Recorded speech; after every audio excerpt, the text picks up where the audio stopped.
Hayırlı günler, hayırlı kişiler. İjadi kanalıma hoş geldiniz. Kadirli tыңlaушыларым, bugün men İstanbul'da tuğup ösken Mehmet isimli Tatar malayının turmuşuna kagılışlı İstanbul malayı dep atılgan eserimni okunu devam etem. Mehmet Yusuf babayının ağaç kaşıkların sata. Mehmet'nin iki babası hem iki ugi ebisi var. Birleri avulda, ikinchileri eski şehirde yaşay. Alardan dış avulda da eski şehirde de abzıları, tütileri elleğini kadar. İstanbul'dan eski şehirge kadar poyizda yoki avtobusda 5-6 saat koydurga.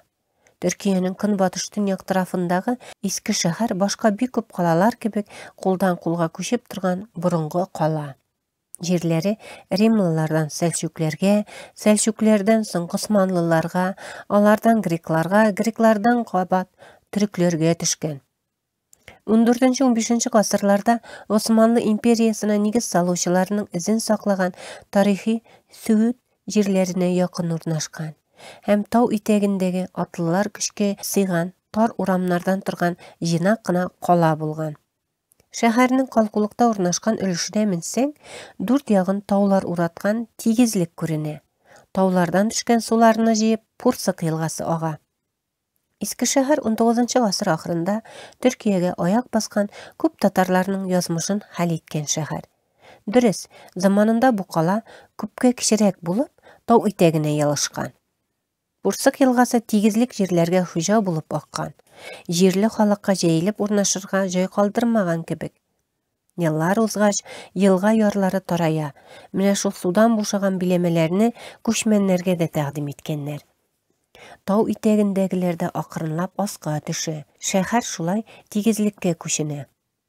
Tatarlar ise şäher tiresinde kaludan köbüsi boş tarta.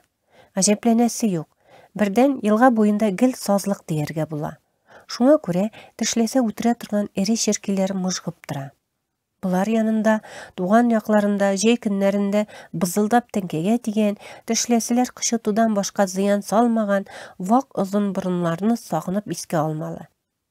Yerli halyk sıtma digen Rusiyadan kelgenlerge bizgek, malariya bularak tanış, ýygyşly şerini tarata turgan ot başı kaderli şerkilerden ýygdaqyrak turugyň hayırlı.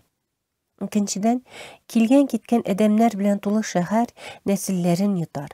Yukka çıgarır, azdırır digen uyda kurkıta. Şit yat ilde nesil saklar için şäherden ýyragrak gitip, ayrım urun tapıp urnaşu ne kadar ähemiyetli ekenini tatarlar anlamylar melli. Elbette biki anlaylar. Nişik kine anlaylar. Babalarından köşe kilgen bol uňduruşly, düşlerine kirip sagındırgan gaziz tugan yer tufragyn uçlarında kısıp tutuny bary tatly hyýal edip ýaşarlarmy? Yok elbette. Özleri için nesilleri ýyragaydy, yerleri ýugaldy di. Emme kileşek buýunga ýaňadan tabarlar.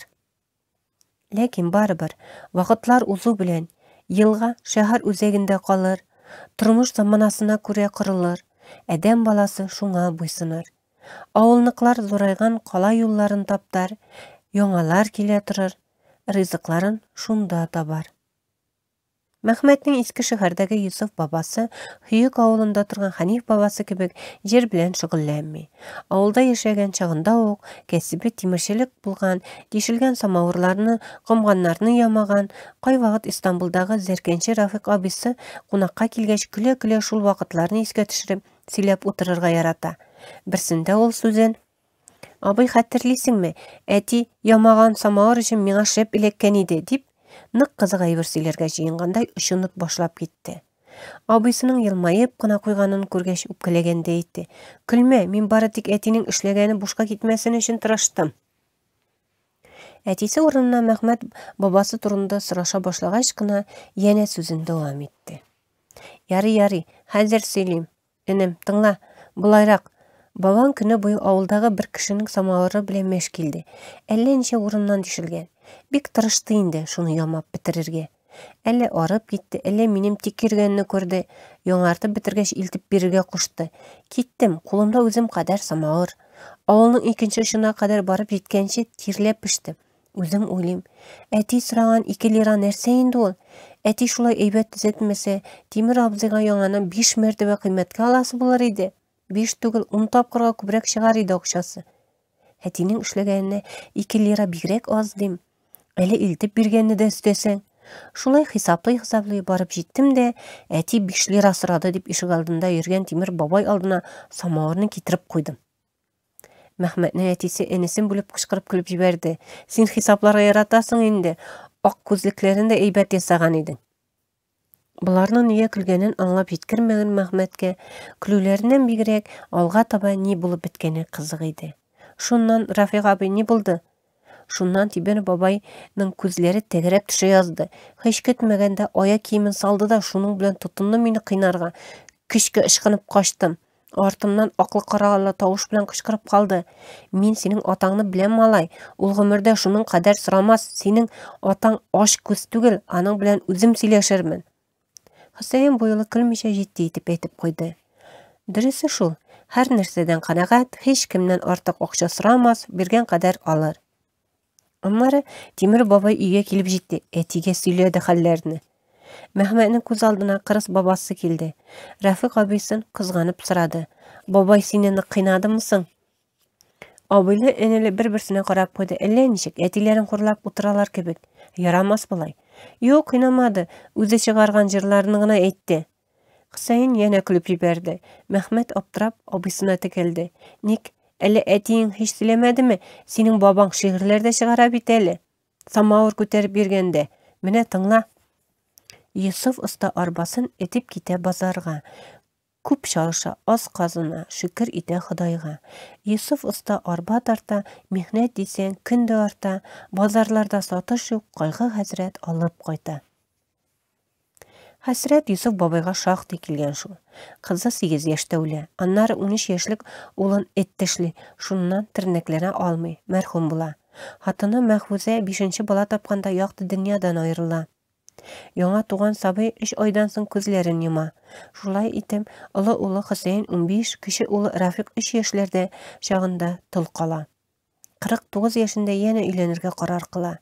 Күрше авылдагы төрекмән кызына, бик тә матур җырлый торган Хавага. Бу кыз Хөекә бер туйга килгәч җырлавы белән күпләрне сыкландыра. Хәтта заманында әле исән-сау Мәхфүзә әби аны туйда күреп, олы улына килен итеп төшерергә кызыккан була. Сырасак биреләр микән дип ахирәте белән серләшеп ала. Йосыф бабай моны белгәндерме, юкмы? Беренче хатыны үлеп, 7-8 ел узгач, нәкъ менә Хаваны әтисеннән хатынлыкка сорап бара ул. Төркия төркмәннәре кызларын булай гына биреп җибәрерме? Юк, әлбәттә. Җирлек йоласы бар аның. Башлык парасы дип атайлар. Яни ата кеше кыз өчен акча сорый. Кем күбрәк бирә яки ул әйткән сумманы таба ала, кыз шуныкы. Хаваның әтисе куйган кыз бәясе 500 лира. Заманасы өчен бик зур акча. Аз да түгел, ким дә түгел, бер өйлек акча. Бер ният тоткан икән Йосыф кире кайтмас, авылдагы өен сатып, икенче хатын ала. Һәм гаиләсе белән иске шәһәргә татарлар күпләп урнашкан Шархиек бистәсенә күченә. Бакчалы 2 бүлмәле өйне кирага тота, арендага тота. Шунда ишек алдына үзенең аерым кечкенә остаханәсен кора. Җәй көннәрендә Мәхмәтне дә шунда кунакка алып кайталар. Өй тәрәзәсеннән поезд юлы күренеп тора. Пушык-пушык килеп узган поездларны малай рәхәтләнеп күзәтә. Йосыф бабай иске шәһәрдә эшсез утырмый.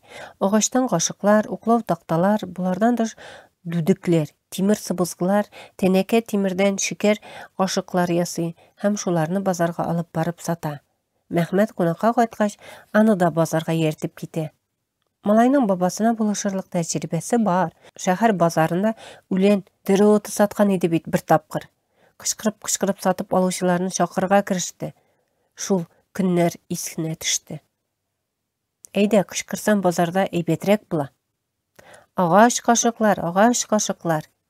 Янәсе базарга килүчеләр аның тавышын ишетеп, яннарына килсеннәр.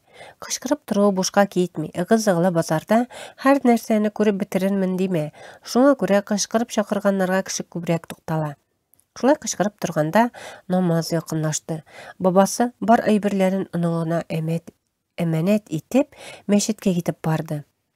Ул юкта уртача яшьләрдәге спай гына киенгән хатын килде һәм агач кашыкларның бәясен сорады.